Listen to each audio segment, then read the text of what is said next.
fois démarrer cette table ronde par vous faire partager, je dirais, un retour d'expérience sur à la fois des pratiques ou des réflexions qui peuvent être en place dans nos deux établissements, et puis après, je dirais, on pourra répondre à des questions si vous le souhaitez. Avant de parler organisation, et peut-être en préalable à cette présentation, je pense qu'une organisation se définit aussi par rapport à un contexte et par rapport à des enjeux. Je voulais simplement rappeler rapidement les grands enjeux en fait, auxquels il me semble que nous sommes confrontés en matière de gestion des risques et des risques opérationnels en particulier. Je ne ferai que rappeler des évidences qui ont déjà été énoncées par un certain nombre d'intervenants qui m'ont précédé, à savoir des incidents d'ampleur de plus en plus importante dans le domaine du risque opérationnel. Si vous prenez les 8 plus gros incidents qui sont survenus au cours des dernières années, à l'échelle de la planète, on est à plus de 200 milliards d'euros d'impact financier. Donc c'est des montants qui sont absolument gigantesques. On est dans un contexte avec des exigences réglementaires qui ne cessent de se renforcer et qui débouchent également sur, je dirais, des aspects qui peuvent même être judiciaires, voire au pénal. On a, me semble-t-il, à prendre en compte un dispositif de contrôle interne qui est à peu près unanimement maintenant organisé autour de 3 lignes de défense, avec une première ligne et une troisième ligne qui sont relativement bien positionnées, une deuxième ligne de défense, et en particulier sur les sujets de risque opérationnel, qui est encore dans une phase de maturité. C'est ce que l'on voit d'ailleurs dans les différents reports et dans le retour, par exemple, qui a été fait par le comité de Bâle sur la mise en œuvre des principes de bonne gestion des risques opérationnels, et l'étude qui a été faite fin décembre 2012. Et puis, je dirais, le quatrième élément, c'est aussi l'implication du conseil d'administration ou de l'organe de surveillance, pour employer un terme un peu plus générique, et de l'organe exécutif, donc de la direction générale, dans la gestion du risque opérationnel. Et là aussi, on voit que cette implication-là est souvent régulièrement jugée comme pouvant être accrue et développée. Alors, à partir de là, je pense que mon exposé je vais se centrer autour de 3 idées et de 3 types d'actions sur lesquelles on a essayé de travailler et de réfléchir au niveau du groupe BNP Paribas. Le premier étant de mettre les opérationnels en première ligne. Je pense que c'est rappeler peut-être une évidence, mais c'est quand même une évidence qui est extrêmement importante. À savoir, ce sont les opérationnels qui sont les premiers responsables de l'identification des risques que génèrent les activités qui sont placées sous leur responsabilité. Ce sont eux qui doivent évaluer ces risques et qui doivent mettre en place un dispositif de risque pour les gérer, que ce soit un dispositif de ségrégation de tâches, de procédures, de contrôle, et qui doivent les piloter. Alors, on a l'impression qu'il y a une évidence quand on dit ça, mais en fait, on s'aperçoit, quand on regarde les grands incidents que l'on a pu avoir, que souvent, une des causes était une application insuffisante du management de proximité dans le dispositif de gestion des risques et de contrôle. Et donc, ce point-là me semble être un point qui doit être rappelé, je dirais, sans relâche, et dans nos actes aussi. Et juste pour l'illustrer, je suis frappé chez BNP Paribas, à chaque fois qu'il y a eu des incidents de risque opérationnel un peu significatifs, de la réaction de la direction générale, qui a généralement remis la balle au niveau des métiers, au niveau des opérationnels, et pas d'abord au niveau des fonctions de contrôle indépendantes. Et je pense que c'est extrêmement sain. C'est extrêmement sain. Même si on est tous ici plus ou moins représentants de fonctions de contrôle indépendantes, voilà, je pense que la bonne façon de procéder, c'est vraiment de rappeler au métier cette responsabilité. Alors, une fois qu'on a dit ça, on a besoin, nous, fonctions de contrôle indépendants, d'avoir des relais opérationnels auprès des métiers. qui sont en charge d'assurer le déploiement d'un dispositif de gestion des risques opérationnels. C'est pas forcément quelque chose que les métiers vont faire de manière spontanée, d'eux-mêmes, si on ne les y aide pas. Hein. D'où l'importance qu'ils aient des collaborateurs dédiés à ces travaux, qui sont formés, qui sont qualifiés, qui sont spécialisés, qui sont animés et qui sont en charge de mettre en place et de déployer un dispositif de gestion du risque opérationnel. Donc ça, c'est le premier élément qui semble à peu près, qui semble essentiel et fondamental dans un dispositif organisationnel sur la gestion du risque opérationnel.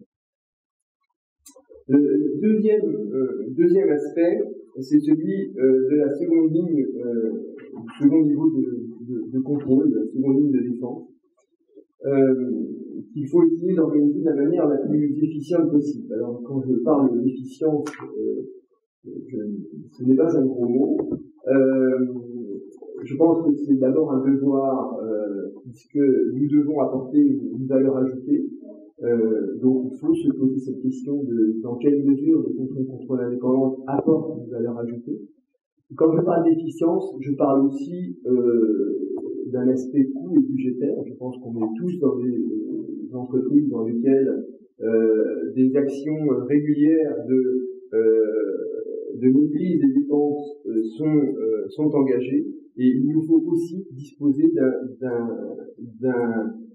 d'une organisation qui permet également d'atteindre les objectifs que nous recherchons de la façon la plus économique et possible.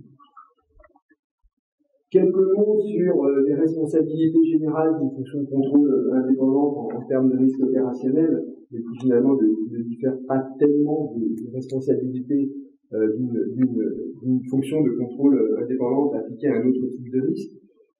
C'est bien sûr de définir le cadre organisationnel et normatif. Je dirais c'est peut-être ce que nous faisons le mieux. Je rajoute toujours à cet aspect-là un point qui me paraît extrêmement important, qui est dans la compagnie de déploiement.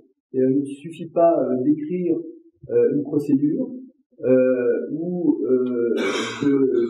de transposer un texte pour penser que l'on a résolu le problème. Je pense qu'après, il est extrêmement important d'accompagner auprès des opérationnels, d'expliquer, de faire de la jurisprudence, de fournir des outils qui vont permettre de diffuser ce cadre normatif et ce cadre procédural ou ce dispositif organisationnel.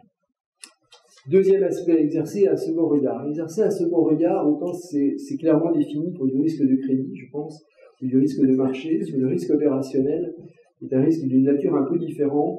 Le positionnement est plus compliqué et est un peu différent. Alors, le second regard peut s'exercer a priori ou en amont, et ça va s'exercer notamment dans le cadre des processus de validation de nouvelles activités ou de nouvelles organisations. Et dans ces nouvelles organisations, on va retrouver l'externalisation, où là, le risque opérationnel doit apparaître comme susceptible de porter un regard critique sur l'analyse qui a été faite par les métiers. Mais l'essentiel de notre intervention va se trouver plus souvent en aval, c'est-à-dire dans le cadre de contrôle a posteriori sur les risques qui ont pu être identifiés et la façon dont la criticité évaluée de ces risques par les métiers, et sur le dispositif de contrôle qui a été mis en place, à la fois sa pertinence et le fait qu'il fonctionne opérationnellement et concrètement. Sur cette partie-là, je pense que c'est encore un des domaines sur lequel on a encore à progresser, où le positionnement des fonctions de risque opérationnel dans nos différents établissements ne sont pas encore totalement optimum. Derrière ces sujets-là, il y a clairement aussi des sujets de ressources. Enfin, il ne faut pas se voiler la face. Troisième élément, donner une visibilité pour piloter. Je crois que c'est une des responsabilités importantes des fonctions de contrôle. Hein, c'est fournir des reportings qui soient tournés vers la décision. Je crois qu'Edouard Delancer vient de le dire. Il ne s'agit pas de sortir des reportings qui font 150 pages et qui visent à tout couvrir. Il faut arriver à sortir les points d'attention, ce que nous on appelle parfois le maillon faible, hein, les zones sur lesquelles les reportings sont finalement finalement on va trouver du rouge. Je pense qu'il n'est pas forcément intéressant de faire des moyennes de moyennes pour arriver à démontrer que globalement nos établissements sont dans une situation qui est globalement satisfaisante, en général pas trop mal gérée. C'est plutôt de porter l'attention du management sur des points qui restent des points de vulnérabilité ou qui restent des points d'attention. Et évidemment, comme toute fonction, on a une responsabilité en termes d'alerte. Si on voit que ce dispositif ou que des risques ne sont pas correctement appréhendés. Alors, organiser une seconde ligne efficiente et quelques principes organisationnels qui me semblent intéressants ou importants.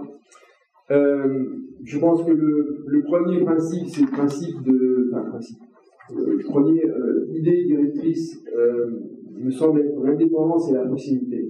Alors, c'est un peu, on pourrait dire que c'est un peu incompatible, quoique. L'indépendance, je dirais, on va rentrer dans des discussions assez classiques pour savoir si les fonctions de risque opérationnel doivent être dans des fonctions intégrées avec une ligne hiérarchique sur l'intégralité du groupe ou des modalités de type ligne fonctionnelle forte dans lequel, je dirais, la fonction centrale va pouvoir intervenir au moment des nominations, des évaluations, des rémunérations et des budgets sur la fonction risque opérationnel qui peut se trouver dans les filiales, dans les métiers. Bon, le modèle, je dirais, la tendance naturelle aujourd'hui, c'est d'évoluer vers des organisations qui sont hiérarchiques, poussées en cela par les régulateurs.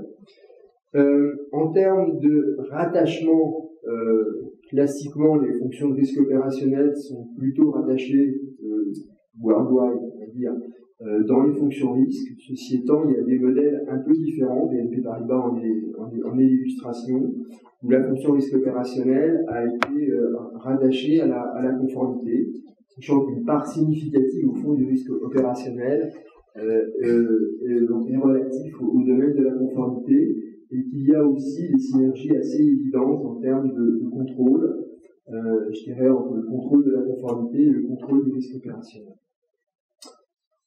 Le deuxième axe, c'est celui de la compétence et de la spécialisation. Le responsable du risque opérationnel, c'est souvent un généraliste, mais qui est confronté à des problématiques assez diverses. Je crois que vous posiez cette question sur le risque juridique, le risque IT, etc. Donc ça, c'est vraiment dans l'articulation de nos organisations. Historiquement, chez BNP Paribas, on a plus eu une organisation de risque opérationnel alignée sur les métiers. En fait, une grande partie du risque opérationnel, s'analyse à travers des processus qui sont souvent des processus métiers. Je dirais le risque opérationnel était plus aligné sur les métiers. On a progressivement fait émerger deux autres dimensions. Une dimension géographique, parce que ça permet une proximité, parce que vous ne gérez pas depuis Paris le risque opérationnel de l'Argentine, du Japon ou de je ne sais quelle zone distante. Donc, il y a besoin de proximité, il y a besoin de présence géographique, premièrement, et de rajouter une dimension fonctionnelle avec des équipes qui peuvent être dédiées à la supervision de tel ou tel type de risque. Qui peuvent être des risques de type conformité, qui peuvent être des risques de type IT, avec des équipes spécialisées dans la supervision du risque IT, par exemple. On a également créé, il y a par exemple 3 ans, une équipe qui est spécialisée dans la supervision de la continuité d'activité. Il y a 4 ans, quand j'ai pris mon poste, il y a même encore un petit peu plus longtemps, la continuité d'activité m'était directement rattachée, par exemple. Et on s'était dit que à ce moment-là, j'avais des responsabilités qui relevaient à la fois du premier et du deuxième niveau, des responsabilités opérationnelles et des responsabilités de supervision. Donc, on a repassé toute la partie opérationnelle de la continuité d'activité dans le métier et on a conservé au niveau de la fonction risque opérationnel la partie supervision. Donc là, il y a une équipe qui est spécialisée sur ce type de problématique. Troisième axe, alors qui est peut-être une problématique un peu liée au groupe de la taille de BNP Paribas, quoique, c'est l'axe de la standardisation. C'est-à-dire, c'est celui du partage entre les différents métiers, entre les différentes géographies, d'un corpus minimum, je dirais, de données. Alors, de taxonomie, d'avoir des définitions communes, d'avoir des référentiels communs, c'est-à-dire d'avoir une vision partagée de l'organisation du groupe et de permettre des consolidations selon différents axes, qui peuvent être des axes géographiques, qui peuvent être des axes fonctionnels, la fonction IT, la fonction RH dans le groupe, à quelques niveaux que soit situé, des visions par entité juridique, des visions par métier, bien sûr. Et puis, développer également une forme de standardisation des éléments du dispositif, disposer de bibliothèques de risques, que nous on appelle de risques génériques, qui sont faits et construits par les métiers, parce que en fait, finalement, si vous prenez l'exemple du métier crédit conso, par exemple, chez nous, qui doit être présent dans plus d'une trentaine de pays, je dirais les risques opérationnels auxquels est exposé le métier crédit à la consommation sont globalement plus ou moins les mêmes dans les 30 pays. En tout cas, il y a au moins un corpus minimum commun. Et après, effectivement, dans chacun de ces pays, on va décliner des risques qu'on va qualifier nous de spécifiques, qui peuvent être liés à la réglementation locale. En France, vous avez la loi Scrivener, des choses de ce type-là, vous avez la même chose, ou d'autres réglementations en Hongrie ou je ne sais où.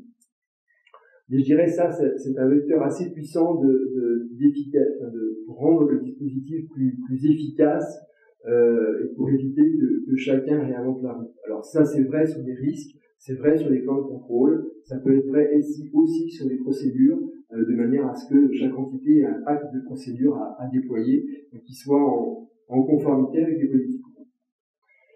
Enfin, deux autres idées, agilité, adaptabilité. Alors, deux idées là-dessus. La première, c'est que disposant de ressources qui restent contraintes, je dirais, on ne peut pas viser l'exhaustivité. Je crois qu'il faut il faut accepter ce risque-là, et la fonction de second niveau n'arrivera pas à tout contrôler et à tout, voilà. Donc ça, c'est souvent une discussion qu'on a quand on discute avec l'audit interne, voire avec le régulateur. On n'arrivera jamais d'abord à une assurance de zéro défaut, et on n'arrivera jamais non plus à avoir un dispositif de contrôle de second niveau qui couvre tout. Donc l'idée, c'est de faire des focus thématiques, de se centrer sur des problématiques de risque, d'actualité, qui nous paraissent particulièrement sensibles à un moment donné, sachant qu'on fait bien partie du contrôle permanent. Autrement dit, on fait partie de choses qui doivent être contrôlées à l'intérieur de l'année, selon un cycle qui est infra-annuel. Si on est dans des cycles qui sont des cycles pluriannuels, on est dans un cycle d'audit qui ne nous semble pas être le bon rythme auquel on devrait se situer. Et puis, deuxième idée, c'est l'idée d'avoir des outils agiles. Chez BNP Paribas, on a une petite équipe au niveau de la conformité qui fait des développements qui peuvent nous venir en aide, qui sont un petit peu en marge, je dirais, mais dans le respect des normes de l'informatique groupe, mais qui permettent de développer des outils qui vont permettre de faire des contrôles un peu ponctuels, un peu ciblés et de manière assez réactive. C'est quelque chose qui est extrêmement utile dans le dispositif. Voilà. Et puis le dernier point, c'est la présence sur le terrain. C'est peut-être ce qui est peut-être le plus coûteux, mais je crois que si on n'est pas sur le terrain, si on ne va pas faire des visites sur place pour savoir comment ça se passe, je dirais on n'a pas une garantie, là encore, d'efficacité suffisante. Voilà. Troisième idée que je voulais... Oh, pardon. Voilà.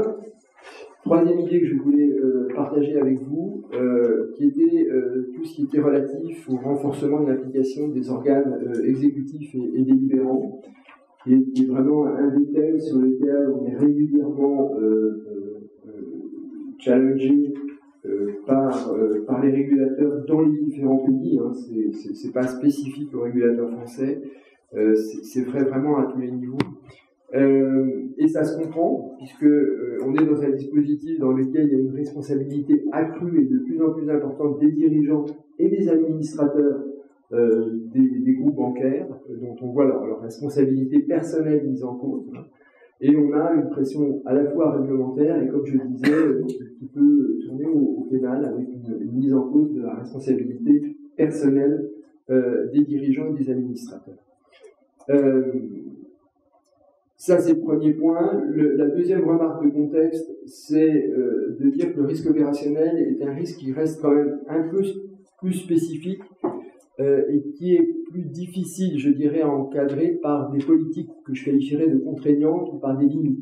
Donc tout le discours sur même la tolérance au risque ou la fixation de limites de risque reste encore assez conceptuel, à mon sens. Je veux dire, tolérance au risque, même le mot, tolérance au risque, c'est mieux que appétit au risque, c'est sûr, mais même tolérance au risque. Enfin, je veux dire, je ne vois pas quel établissement va dire qu'il tolère la fraude. Personne ne tolère la fraude. Personne ne tolère, je dirais, de ne pas respecter une loi ou une réglementation. Hélas, 3 fois hélas, il peut arriver que nous ayons des collaborateurs, que nous ayons des clients qui aient des comportements inappropriés, qu'on peut qualifier des actes de fraude. Il se peut, malgré tout, qu'à un moment ou à un autre, on contrevienne à une réglementation. Et donc, si vous voulez, même des statements un peu généraux de ce type-là sont extrêmement difficiles à formuler. Enfin, je ne vois pas BNP Paribas dire qu'on a une tolérance à la fraude à hauteur de je ne sais quel montant et publier ça dans un document de référence. Voilà, ça paraît juste un peu bizarre. Voilà. Alors, ceci étant, une fois qu'on a dit ça, comment on peut faire deux idées. Développer la gouvernance. Là-dessus, on a essayé de travailler pour fournir un cadre un peu plus standardisé permettant aux dirigeants et aux administrateurs, je dirais, d'avoir une vision sur le risque opérationnel et de faire en sorte que dans le cadre de comités de risque au niveau des conseils d'administration et de comités de contrôle interne qui ont été mis en place il y a maintenant 8 ans et qui se déploient, qui existent dans à peu près tous les métiers, toutes les business units, toutes les géographies possibles, et dans lequel sont portés à la connaissance du management exécutif de l'entité les principaux points d'attention. Alors, ce qui est très important dans ces organes, c'est que tout ceci soit tourné vers la décision. L'objectif, c'est pas de fournir une information, c'est de fournir quelque chose qui va permettre au management de réagir, de dire j'accepte ou j'accepte pas, ou je demande que des mesures soient prises. Je voudrais insister sur un autre point quand on parle de gouvernance, qui me paraît être un point extrêmement important. Il ne suffit pas que le management énonce, je dirais,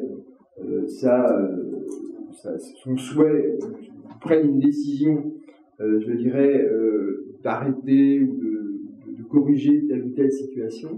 Il est extrêmement important de mettre en place derrière un dispositif visant à s'assurer que les mesures sont effectivement prises et menées jusqu'à leur terme. Je pense qu'on a tous des exemples de décisions prises qui n'ont pas forcément été suivies de tous les effets attendus, ou en tout cas espérés par le management. Donc, tout ce qui est relatif au suivi de la mise en œuvre, des plans d'action, des recommandations, etc., est un des éléments assez critiques dans le dispositif. Et deuxième axe, formaliser ce que j'ai mis une position au regard des risques, essayer de déterminer des niveaux de risque que l'on pourrait qualifier d'acceptables. L'idée ici est de structurer la démarche autour de 3 idées. Définir des seuils d'alerte. Je parle bien de seuils d'alerte et pas de limite, parce que de toute manière, quand j'ai atteint la limite, qu'est-ce que je fais ? Il n'y a pas de stop loss en risque opérationnel. Quand je me fixe un seuil d'alerte sur, je ne sais pas moi, les attaques sur des distributeurs de billets, quand j'ai atteint ce seuil, je ne vais pas fermer et arrêter la distribution de billets à la population. Donc, voilà. Donc ce sont bien des seuils d'alerte, mais des seuils d'alerte au-delà desquels, je dirais, le métier peut être amené, par exemple, à venir s'expliquer auprès de la direction générale sur qu'est-ce qui a pu faire qu'on ait dépassé ce seuil. Deuxième axe, c'est disposer d'analyses qualitatives et quantitatives sur quelques risques ciblés. Donc ça, c'est quelque chose qu'on est en train d'essayer de travailler au niveau du groupe, ou dans le cadre des approches, et c'est là où on fait un lien d'ailleurs avec les approches prudentielles et les modèles internes, dans le cadre des modèles internes, on peut avoir des évaluations un peu prospectives des risques. On a pu définir finalement les 15 ou les 10, les 15 ou les 20 plus grands risques de la banque, de manière un peu prospective, ceux qui risquent de mettre en péril la solvabilité du groupe. Et à partir de là, je dirais, voir quels sont les plans d'action que l'on peut faire pour essayer de réduire notre exposition à ce type de risque. Et puis, dernière chose, c'est assez classique, suivre des indicateurs clés de performance. Voilà les différents points que je voulais partager avec vous.